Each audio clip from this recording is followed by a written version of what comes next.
Welcome po sa ating bisita ngayong hapon. Muli ay nakabalik po ang kapatid ko ni Grace, si Mary Jane. At tayo po ay tumayo. Buksan po natin muli ang ating mga Bible sa Psalms 116. Magkaroon po tayo ng salitang pagbasa po muli.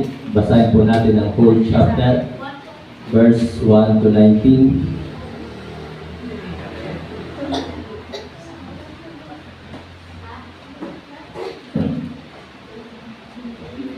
Nakita na po ba sa malakas na siya, amen? Amen. Salitang pagbasa ako sa verse 1, kayo sa verse 2, sabay-sabay po tayo sa verse 19. Verse 1, I love the Lord because He hath heard my voice and my supplications to kayo po. Because He hath inclined His ear to me, therefore will I call unto Him. The sorrows of death compass me, and the pains of hell got hold upon me. I found trouble and sorrow. Verse 4. Then call I upon the name of the Lord. O Lord, I beseech thee, deliver my soul. Gracious is the Lord, and righteous, yea, our God is merciful. 6. The Lord preserved the simple. I was brought low, and He helped me. Return unto thy rest, O my soul, for the Lord hath dealt bountifully with thee. 8. For thou hast delivered my soul from death, my eyes from tears, and my feet from falling. I will walk before the Lord in the land of the living. 10. I believe, therefore have I spoken. I was greatly afflicted. I said in my haste, all men are liars. 12. What shall I render to the Lord for false benefits toward me? I will take the cup of salvation and call upon the name of the Lord. 14. I will pay my vows unto the Lord, now in the presence of all His people. Precious in the sight of the Lord is the death of His saints. 16.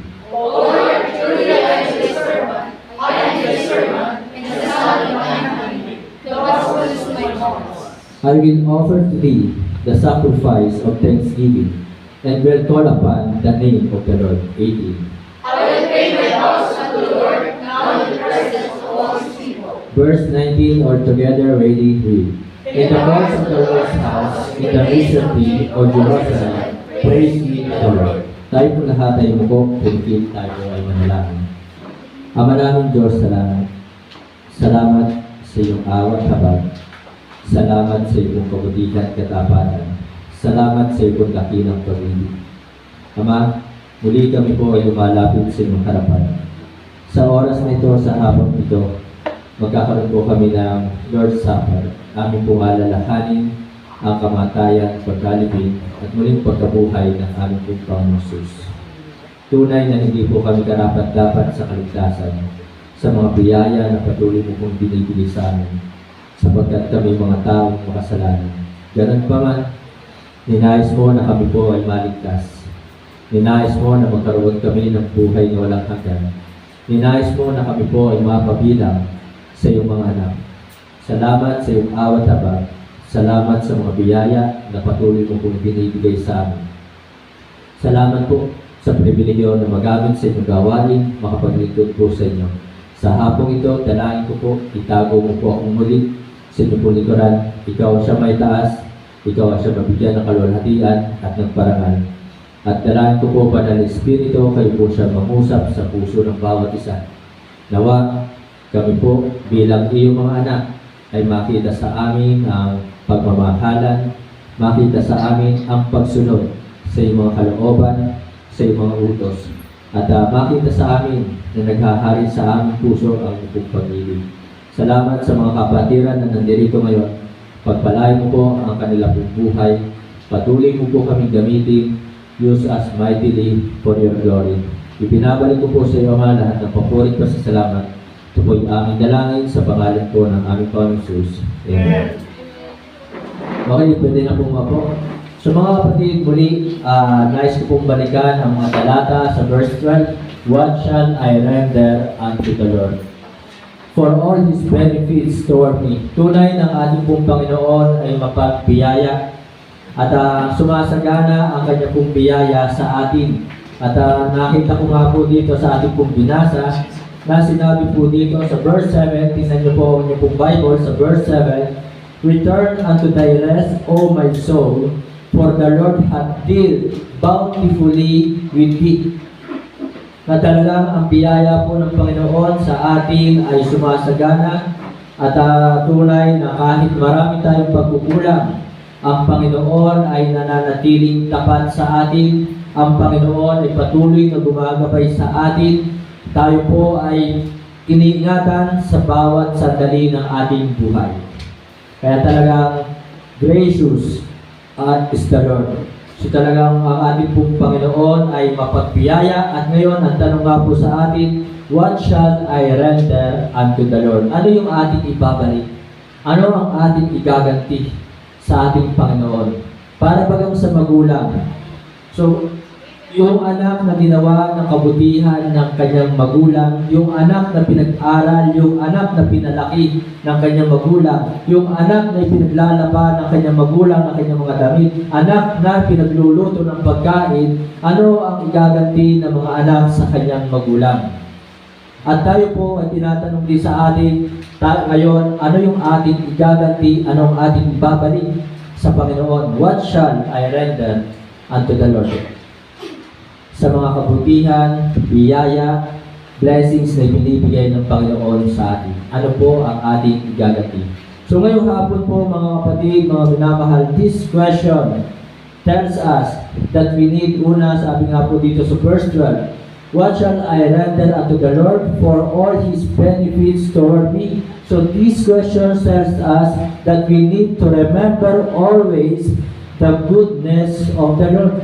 Lagi nating alalahanin po sa ating buhay ay kabutihan ng Panginoon. Yan ang lagi nating titingnan. Hindi ang mga masasamang nangyayari sa ating pong buhay. Hindi ang pagkukulang ng sinumang tao. Hindi ang pagkukulang ng ating magulang. Kundi ang lagi nating titingnan kabutihan ng ating magulang. Titingnan natin ay kabutihan ng Panginoon sa atin. Maaaring tayo nga po'y dumaranas ng mga kapaitan, problema sa buhay, but still God's been good. Amen po ba? Kaya mga kapatid, this question tells us that we need to remember always the goodness of the Lord. Kaya talagang dito po sinasabi po ng sumulat nito, I love the Lord because He hath heard my voice. Tunay na ang Panginoon ay laging nakikinig sa ating prayer and my supplication. So ibinibigay ng Panginoon ang ating pangangailangan. At sabi nga po dito, because He hath inclined His ear unto me. Ang tainga o yung pandinig ng Panginoon ay laging nasa sa atin. Pinapakinggan tayo ng Panginoon. Pero tayo po ba'y nakikinig sa Panginoon? Tayo ba'y sumusunod sa Panginoon? So mga kapatid, mga minamahal, because He hath inclined His ear unto me. So kapag tayo nagpe-pray, sumasagot ang Panginoon. Kaya mga kapatid, tayo din po'y makinig sa salita ng Panginoon. So ang Panginoon ay dumirinig sa ating daing. Ang Panginoon ay nakikinig sa ating mga problema. Nais ng Panginoon, tulungan tayo. Therefore, will I call upon Him as long as I live. The sorrows of death compassed me, and the pains of hell got hold upon me. I found trouble and sorrow. Then called I upon the name of the Lord. O Lord, I beseech Thee, deliver my soul. Gracious is the Lord and righteous, yet our God is merciful. Kaya mga kapatid, yan. Talagang binubusog kayo spiritually. Tapos may dumating na 2 box na pizza. Bubusugin na naman kayong physically. Box lang ba? Kala ko may laman. Ay siya, sorry wala pa lang naman. Okay? So, tingnan nyo na lang yung picture. Isipin nyo na lang may laman yun. Okay? Box lang pala So mga kapatid yan. Nandito ka sa bahay-sambahan. Binusog ka na spiritually. Binubusog ka pa physically. Kaya talagang gracious is the Lord. Ang Panginoon ay mabuti, mapagpiyaya. Kaya mga kapatid, lagi natin itong titingnan. At tingnan natin ang biyayang ito ng Panginoon sa atin. At sana ito'y magtulak sa atin upang tayo po'y maging tapat. Amen po ba? Amen. Ang biyaya ng Panginoon ay hindi nagkukulang. Ang pag-ibig ng Panginoon ay hindi nagkukulang. Ang Panginoon ay laging tapat sa atin. Kaya sana tayo din po ay maging tapat. At ngayong hapon nga po, nais ko pong ibahagi sa inyo yung nakita ko sa Facebook na 5 palatandaan ng tapat na Kristiyano or church member. Kasi tayo po dapat maging tapat. Inaasahang maging tapat tayo sapagkat ang Panginoon ay mapagbiyaya sa atin. Ang Panginoon ay mapagmahal. Ang Panginoon ay talagang tapat sa atin, mabuti sa atin. Kaya inaasahan sa atin na tayo po ay maging faithful. Amen po ba? Hebrews 10:25. Ang sabi po ng Hebrews 10:25, not forsaking the assembling of ourselves together, as the manner of some is, but exhorting one another, and so much the more as you see the day approaching. So hindi tayo sisimba, hindi tayo sasamba kapag convenient lang tayo, kapag okay yung ating pakiramdam. So ganun po ang pagiging tapat sa pagsamba sa Panginoon. Kasi minsan, kaya lang ba tayo pupunta sa bahay-sambahan kapag maganda ang panahon? Or kapag okay tayo, kapag wala tayong kinaiinisan, kapag wala tayong problema, ganun po ba? So inaasahan sa atin maging tapat tayo sa pagsamba. Kaya nga, not just for convenient, not just seek for convenient. Hindi tayo uupo lang, hindi kapag convenient po tayo. So ganun po ang pagiging tapat na sinasabi nga po doon sa 5 marks of a faithful church member. Amen? Kaya mga kapatid, mga minamahal, kahit ayaw mo sumamba, kung gusto mo maging tapat, sasamba ka. Kasi ang Panginoon ay mabuti sa atin. Ang Panginoon ay hindi nagkulang sa atin. Binigyan tayo ng kaligtasan, binigyan tayo ng buhay na walang hanggan. Kaya inaasahan sa atin, moreover, it is required that a steward may be found faithful. So 1 Corinthians chapter 4 verse 2, na tayo po ay maging tapat. Tingnan nga po natin 1 Corinthians chapter 4 verse 2. Moreover, it is required in stewards that a man be found faithful. Kaya mga kapatid, mga minamahal, huwag nating pabayaan ang pagsamba. Ano po yung napapansin natin sa Facebook? Diba, sabi ko sa Facebook, ang sipag mo sa pagpasok, parang ganon. Yung sa trabaho, hindi mo magawang mag-upset. Pero sa pagsamba, okay lang mag-upset. So yun po yung napapansin ko, nababasa ko sa Facebook. Naniniwala ako, nababasa niyo rin yun, nakikita niyo rin yun. Tama po ba?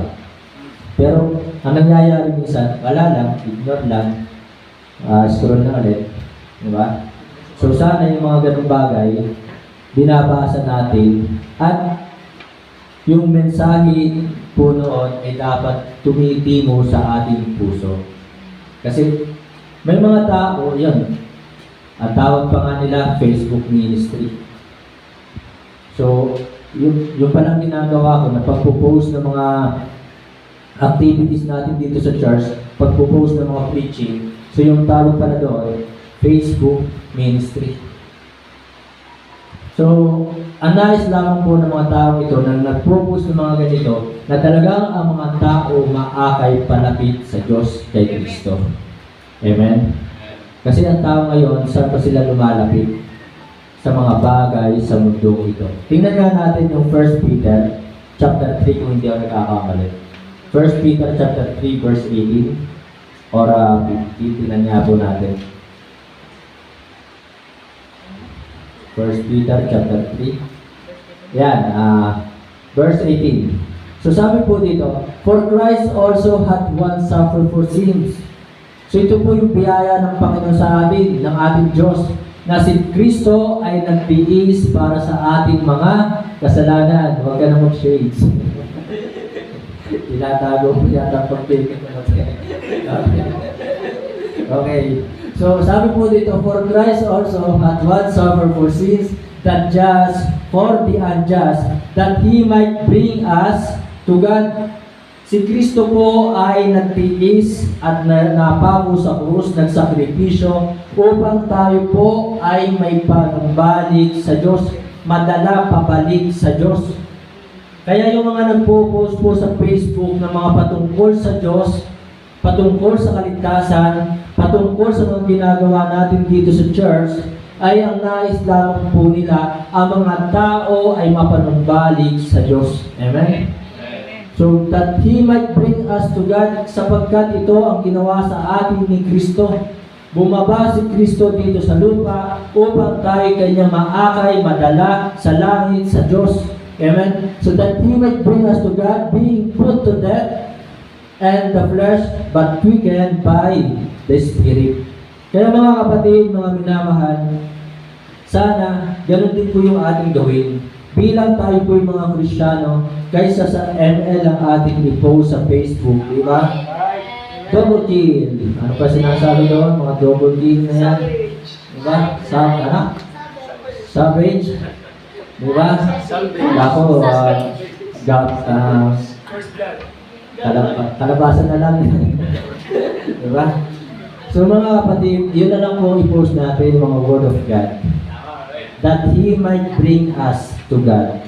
Upang ang mga taong ito na walang pagkakilala sa Diyos ay mapanumbalik sa Diyos. So mga kapatid, mabuti ang Panginoon, kaya sana maging tapat po tayo. Ito yung ating iganti sa kabutihan ng Panginoon, maging tapat sa pagsamba. And then 1 Peter chapter 4 verse 10, na bilang mabuti ang Panginoon sa atin at talagang hindi siya nagkulang at siya po'y nanatiling tapat, ang ating po iganti sa Kanya. Sabi po dito, as every man hath received the gift, tayo po ay napakaraming biyayang tinanggap sa Panginoon. Tumanggap tayo ng regalo, yung buhay na walang hanggan, yung ating kaligtasan, yung buhay na ito, regalo ng Diyos. Hindi ito ating pag-aari, ang buhay na ito, na ang Diyos ang nagbibigay, nagdudugtong ng ating buhay. Kaya mga kapatid, mga minamahal, huwag natin itong angkinin.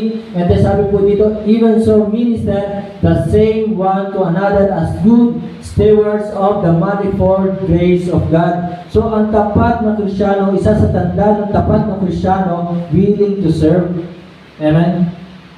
So dapat willing tayo maglingkod sapagkat ang Panginoon ay mabuti. Na ito yung ating iganti sa Panginoon, na tayo magkaroon ng willingness. Si Brother Edwin, hindi ko po yung sinabihan na gamitin ang kanyang tablet, pero pinapagamit niya ang kanyang tablet dito. So upang magamit natin ang projector. And then salamat sa mga kapatiran na merong willingness magamit sa gawain. Si Brother Luis, kahit yan ay minsan nagsisikip ang dibdib, diba? Nandito pa rin siya, nagpapaawit sa Panginoon. So yun po yung sinasabing willingness to serve. Na kahit mainit tayo dito, wala tayong aircon, pero nandito kayo, salamat. So yan po ay willingness. Kaya mga kapatid, ang tanda ng isang tapat ng Kristiyano ay meron pong willingness to serve. So ito pong ating pong buhay, hindi ito ating ipagamit natin sa Panginoon. And then Hebrews 13 verse 17. So, tingnan po natin ang ating pong Bible. Na tayo po ay magtapat sa Panginoon at ito nga po yung susi upang tayo ay i-bless pagpalain ng Panginoon. Hindi susi ang mag-abroad. Minsan ko na nasabi sa inyo, si Brother Renner, nag-abroad pa siya. Nagtrabaho pa siya sa abroad para yumaman. Nagtrabaho pa siya sa abroad para magtagumpay sa buhay. Hindi po. Ang susi para tayo magtagumpay sa buhay, unahin ng Diyos, magtapat sa Panginoon. So, nagtapat si Kuya Renner sa pagbibigay. Kaya the more give, the more God will bless you. Amen? Kaya napagkatiwalaan si Kuya Renner sa maliit na bagay, kaya naman talagang umaapaw, siksik, liglig ang mga blessings na kanyang tinatanggap. So sabi po dito sa Hebrews 13:17, obey them that have the rule over you, and submit yourselves, for they watch for your souls, as they that must give account, that they may do it with joy and not with grief, for that is unprofitable for you. So makikita din po natin diyan na yun nga, si Kuya Renner po, siya po ay naging masunurin kay Pastor Sosa. sapagkat si Pastor Sosa ay kanyang itinuring na kanyang pastor, siya ay naging masunuring, nagpasako. So kapag sinabi ni Pastor Sosa sa kanya na, Brad, ikaw yung MC sa prayer meeting. So siya yung nag-MC. Brad, mag-preach ka sa Sunday morning, siya yung nag-preach. Brad, ikaw na yung mag-handle ng Bible study ko sa Superbike. So siya po ay sumusunod, walang reklamo. At siya nga po ay member ng choir hanggang ngayon. Simula noon at ngayon, siya ay member ng choir. So, makikita po natin yung kanyang submission na nagpapasahod po siya doon sa kay Pastor Sosa. Kaya mga kapatid, mga minamahal, kasi talagang ang pastor po, ano ba sabi ng Bible sa Jeremiah 3:15? Jeremiah 3:15, and I will give you pastors according to mine heart. So, ang pastor ay galing po sa puso ng Panginoon. Tingnan po natin sa Jeremiah 3:15, chapter 3, verse 15.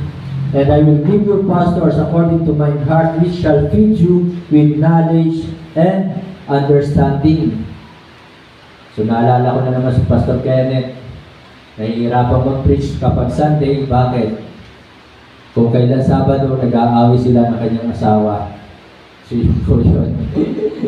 So, para baga sinasabi, Pastor Jazz, huwag ka na mag-asawa. Mahirap. Kasi talagang, kung kailan Sabado, saka kami nag-aaway. So, kaya brother, hindi ka naman pastor, okay lang, mag-asawa ka. Okay. Okay, so yun po mga kapatid, mga minamahal, na magpasakot po sa pastor. Okay? And then, 2 Corinthians chapter 9, verse 7.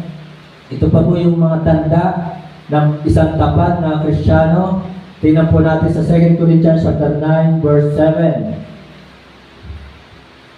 Every man according as he purposeth in his heart, so let him give, not grudgingly or of necessity, for God loveth a cheerful giver. Kaya mga kapatid, mga minamahal, si Pacquiao isang magandang halimbawa sa pagbibigay. Masipag magbigay. Ayaw na nga niya tumanggap. Ay kapag siya tumanggap, knockout siya. So, masipag siya magbigay ng suntok. Di ba? Kaya dapat tayo din po ay maging masipag sa pagbibigay. Hindi yung tanggap lang tayo ng tanggap. Amen? So si Pacquiao, ayaw na niya tumanggap. Bigay lang siya ng bigay. Okay? So mga kapatid, mga minamahal, ang tanda ng isang tapat ng Kristiyano ay talagang active in giving. So ang Diyos natin ay mapagbigay. Giver po ang ating Panginoon. Napakabuti ng Panginoon. So ito nga pong buhay na ito po ay bigay, pahirap. Napakarami na nang ibinigay sa atin ng Diyos. Amen po ba? Kaya dahil mabuti ang Panginoon, magtapat po tayo sa Kanya. Ito ang ating iganti sa Panginoon. Then next, Ephesians 4:13. 4:3 pala, 4:3 ba? Tingnan po natin ang Ephesians chapter 4, verse 3. So sabi po dito, endeavoring to keep the unity of the Spirit in the bond of peace. So, yun po, na ang tanda ng isang tunay na tapat ng Kristiyano promotes unity. So, ang hinahangad ng isang tapat na Kristiyano ay pagkakaisa. Mahirap talaga magkaisa dito. Amen? Kasi iba-iba tayo ng ugali, iba-iba tayo ng pinanggalingan, iba-iba yung ating lugar, iba-iba yung ating kinalakihan. Pero ganun pa man, ang nais nga po sa atin ay magkaisa. So yun po, ang tapat na Kristiyano sa Diyos ay promotes unity. Pinopromote ang pagkakaisa, hindi po ang pagkakawatak-watak.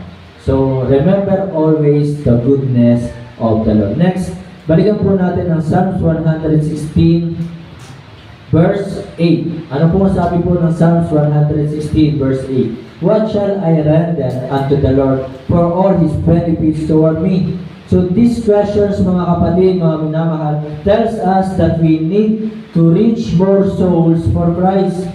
So kailangan na tayo po ay Abutin natin, mag-akay, magkaroon tayo ng maraming bunga ng kaluluwa para kay Kristo.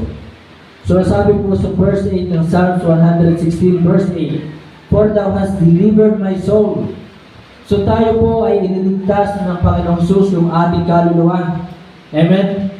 Tayo ay dapat pa-impyerno na. Pero si Kristo ay bumaba dito sa lupa, nagsakripisyo ng kanyang buhay upang iligtas ang ating kaluluwang mapapahamak sa impyerno. So, kaya ito pong mga talatang ito ay nagsasabi sa atin na yung kaligtasan natin, ibahagi natin sa ating kapwa. Kaya salamat, Mary Grace, inakin mo dito ang iyong kapatid na si Mary Jane ay tumanggap kay Kristo bilang kanyang Panginoon at tagapagligtas. Amen. Amen? So mga kapatid, mga minamahal, reach for souls for Christ. So ito po yung sinasabi sa atin ng mga talatang ito. Amen? So huwag tayong makontento sa isa lang ang ating naaakay. Amen? So tinan po natin ang ating pong Bible sa John 15 verse 5, 8, and 16. John 15 verse 5, 8, and 16. Sabi po ng John 15 verse 5, "I am the vine, ye are the branches. He that abideth in me, and I in him, the same bringeth forth much fruit." Kaya salamat at nakakasama na ang mga anak ni na Brother Luis, ni Ate Ruth. At unti-unti, di ba, meron pang mga kasama pa yung mga asawa, kasama ang girlfriend. Ngayon ay Dami yung mga kasama. isa lang pala kanina niya si Papa. Ito, hindi na pala yan.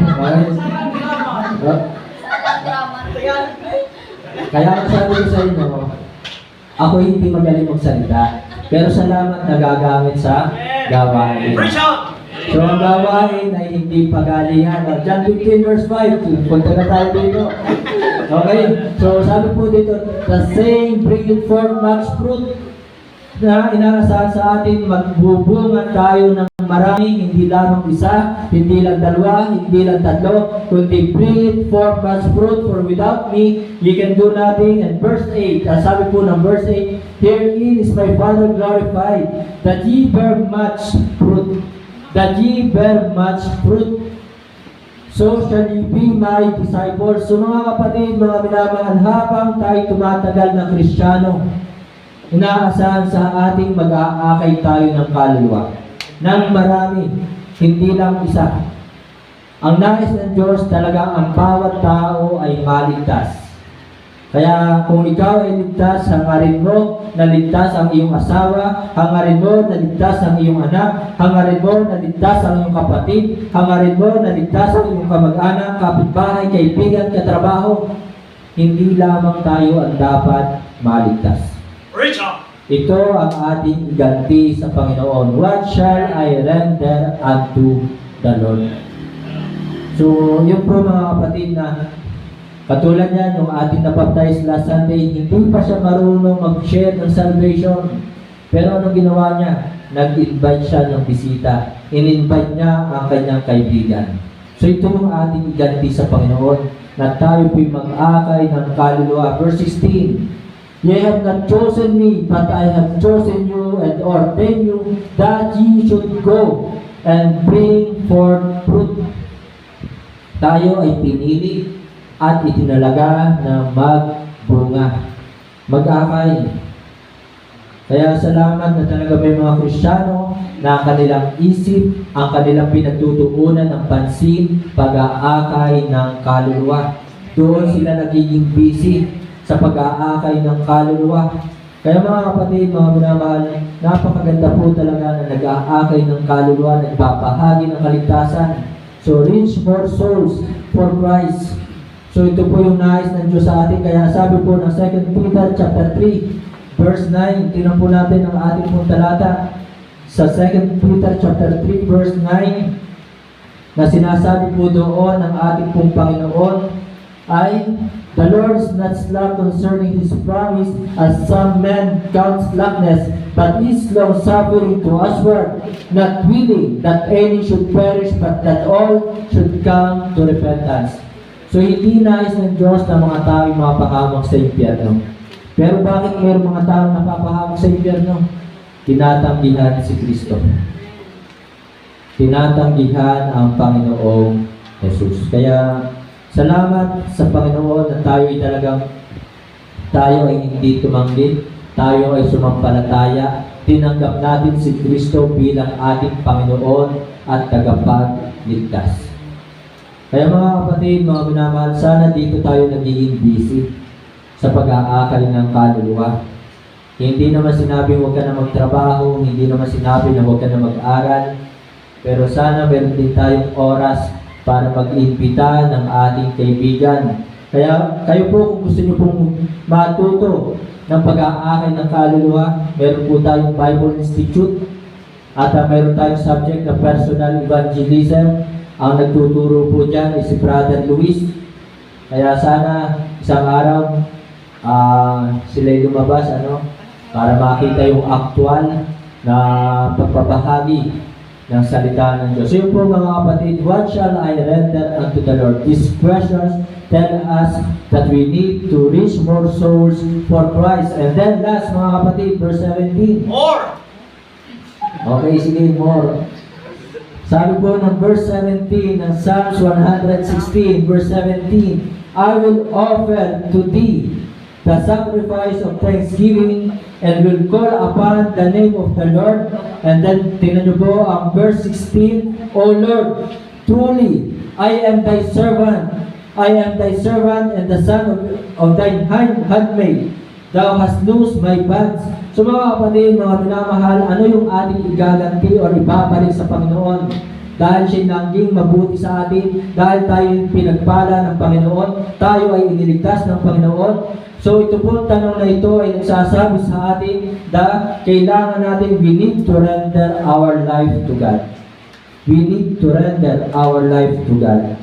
So mga kapatid, mga minamahal, ang buhay ay hindi aral lang. Ang buhay ay hindi trabaho lang. Ang buhay ay hindi lamang dyan umiikot. Kundi dapat ang buhay natin ay laanding sa Panginoon. Ang sabi po ng 1 Peter chapter 4 verse 2, that he no longer should live the rest of his time in the flesh to the lust of men, but to the will of God. Na ang buhay na ito, sabi nga ng isang mangangaral, sabi ng isang pastor, ang buhay nito ay hindi atin. Bakit buhay ka pa ngayon? In-extend ng Panginoon ang buhay mo. Binigyan ka ng Panginoon ng buhay. Hindi para gamitin lamang sa walang kwentang bagay, kundi ang buhay na ito ay dapat laantin naman sa Panginoon. Huwag nating ipagdamot ang buhay natin sa Panginoon. Titus chapter 2 verse 14.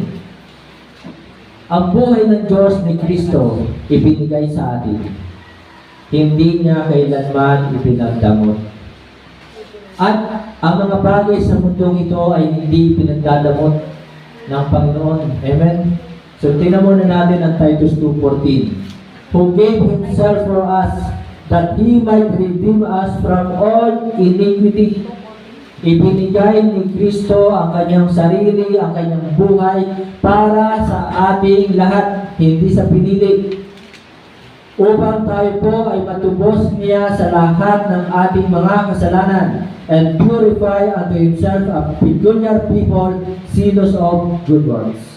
Kaya mga kapatid, mga minamahal, dapat ang buhay maging laanding para kay Kristo. Ang Diyos, si Kristo, hindi naging madamot sa atin. Kaya, ano bang mga blessings na meron tayo, magbalik din po tayo sa Panginoon. Romans chapter 5 verse 8. Romans chapter 5 verse 8. But God commended His love toward us, in that while we were yet sinners, Christ died for us. So si Kristo ay talagang namatay para sa ating lahat. So ibig sabihin po niyan, si Kristo ay nagsakripisyo. Kaya bilang mga Kristiyano yan, sabihin na natin na from Santo Tomas, from farm, from Inosluban, sakripisyo po ang pumunta rito. At sila hindi sinundo, naggasolina papunta rito. O sabihin na natin yung mga matanggihan from San Jose. Nakakotse yan, pumupunta rito, so sakripisyo. Kaya mga kapatid, mga minamahal, si Kristo bumaba dito sa lupa, nagsakripisyo ng kanyang buhay. Ano ang ating igaganti sa Panginoon? But God commended His love toward us in that while we were sinners, Christ died for us. John 3:16. Memorize ba? Sige nga, kung memorize ang John 3:16, walang tinginan sa mga cellphone ninyo dyan, ano? Tingin lahat dito sa unahan at atin sabay-sabay bigkasin nga. John 3:16. Ready? Read. Jesus well. Wala, ano? Ready? Isa nga. Isa pa. John 3:16. Ready? Go.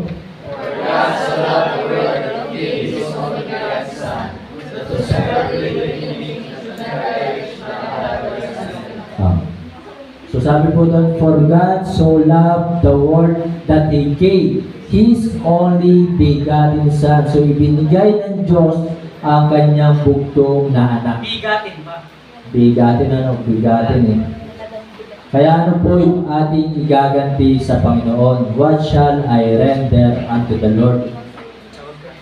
So, for God so loved the world that He gave His only begotten Son, that whosoever believeth in Him should not perish, but have everlasting life. So dahil tayo sumampalataya kay Kristo, tinanggap natin si Kristo bilang Panginoon at tagapagligtas, tayo ngayon ay ligtas na, hindi na tayo mapupunta ng impyerno, tayo ngayon ay mayroong buhay na walang hanggan. So anong ating ibabalik sa Panginoon? Kaya mga kapatid, yung buhay natin dapat laan din ito para sa Diyos kay Kristo. So, katulad ng inawit kanina, our best, ibigay natin yung ating the best sa Panginoon. Naging busy. Peace na lang, naging peace. Naging multo. Parang hayop, di ba? So, hindi na yung best talaga. So, ibigay natin yung ating the best sa Panginoon. And then, John chapter 10, verse 10, 11, 17, 18. So, tingnan po natin. John chapter 10 verse 10, 11, 17, and 18. Nandiyan na ba kayo? Say amen. Yeah. The thief cometh not but for to steal and to kill and to destroy. I am come that they might have life. So si Kristo ay dumating dito sa lupa upang magkaroon tayo ng buhay. Tayo, bakit tayo pumunta rito sa bahay-sambahan? Diba? Bakit tayo pumunta rito? So, si Kristo ang nagbigay. So, ibig sabihin, pumunta rin tayo dito sa bahay-sambahan, tayo ang magbibigay sa Panginoon. Magbabalik lang tayo. Para pag hindi nga natin pwede sabihin, nagbigay tayo eh. Bakit? Kasi lahat ng meron tayo, galing sa Kanya. Kaya yung ano man yung sinasabi natin, binibigay natin dito, nagbabalik lang tayo sa Kanya. Ang nakakalungkot, ang mundo, pag-aari ng Diyos, pero inaangkin ng mga tao. Diba? Pinag-aagawan ang lupa. Ipinangalan sa kanilang mga pangalan ng lupa. Pero ang mundo ay para sa lahat ng tao. Pero ngayon pinag-aagawan, yun ang malungkot. Okay, so tuloy natin. And that they might have eat more abundantly. So tingnan nyo kung gaano mapagbiyaya ang Panginoon. Hindi lamang basta buhay ang ibinigay sa atin, kundi ang gusto niya, abundant life. Isang masaganang buhay ang nais ng Diyos sa ating lahat. Then 11, I am the good shepherd. The good shepherd giveth his life for the sheep. Ibinigay ni Kristo ang buhay niya para sa atin. 17. Verse 17, sabi po, ng Panginoon Jesus, therefore that my Father loved me, because I laid down my life, that I might take it again. So, talagang, ang daming talata. Buhay niya ang kanyang ibinigay. Bukod sa mga biyaya, sa mga material na bagay sa mundong ito, buhay muna niya ang kanyang ibinigay sa atin. Kaya mga kapatid, what shall I render unto the Lord for all His benefits toward me? Minsan, pera, yung pera hindi magawang ibigay eh. yung buhay pa kaya? Di ba? Kung ang pera na ating tinatanggap ay hindi natin magawang ibigay sa Panginoon, buhay pa kaya ang kaya natin ibigay? So, minsan ko nang sinabi sa inyo, minsan nang naging mahirap sa akin yung pagbibigay ng aking tithes. Kasi sinabi ko sa Panginoon, Panginoon, madami pa akong utang. Panginoon, madami pa akong babayaran. Pero sabi ng Panginoon sa akin, ano ba binigay sa iyo ni Kristo? Sumagot naman ako sa kanya, Brother Edwin, buhay. Tapos sumagot ulit siya, oh, kung ang pera hindi mo kayang bigay, buhay mo pa kaya? Kaya mga kapatid, mga minamahal, simula noon, nagtapat ako sa pagbibigay sa Panginoon. Lagi kong inuuna ang magbigay sa Panginoon ng aking tithes and offering. Ngayon nga po, sinasabi ko sa inyo, kung ano ang aking tithes, ipinapantay ko na ang aking offering. Minsan lampas pa. Kung meron akong tithes na 435 din po ang aking offering. At minsan lampas pa. Pero hindi ako nagsisisi. Hindi ko pinagsisisihan ang anumang ibinibigay ko dito sapagkat lahat nga po na mayroon ako, ito ay sa Panginoon. Hindi ko pwedeng angkinin ang ministry. Lahat ng mga bagay dito, hindi ko ito inaangkin. Kung umalis man ako dito isang araw, wala akong bibigyan. Yun lang, yung motor ko, sasakyan ko. Diba? At kung magkaroon man tayo ng 4 wheels dito, iiwan ko yan dito, yung 4 wheels na yan. Amen? So mga kapatid, mga minamahal, what shall I render unto the Lord? So sabi nga po dito, sa verse 16, dito na po tayo magtatapos, O Lord, truly, I am thy servant. I am thy servant, and the son of thy handmaid. Thou hast loosed my bands. So sa pagtatapos po mga kapatid, mga minamahal, let us continue in submission. Magpatuloy po tayong magpasakop. Submit, stay, and serve the Lord our God. Kahit ano pa yung problema mo, kahit ano pa yung pagsubok mo, ano pa ang pinagdadaanan mo, manatili ka sa Panginoon. So mga kapatid, napakasarap na naglilingkod sa Panginoon. To God be the glory, tayo po ay tumayo. Tayo po dadako sa ating Lord's Supper at ating pong ihanda ang ating mga sarili sa pagpartake, pakikibahagi sa Lord's Supper po ng Panginoon. Tayo po ay umuko, pumikit, tayo po manalangin.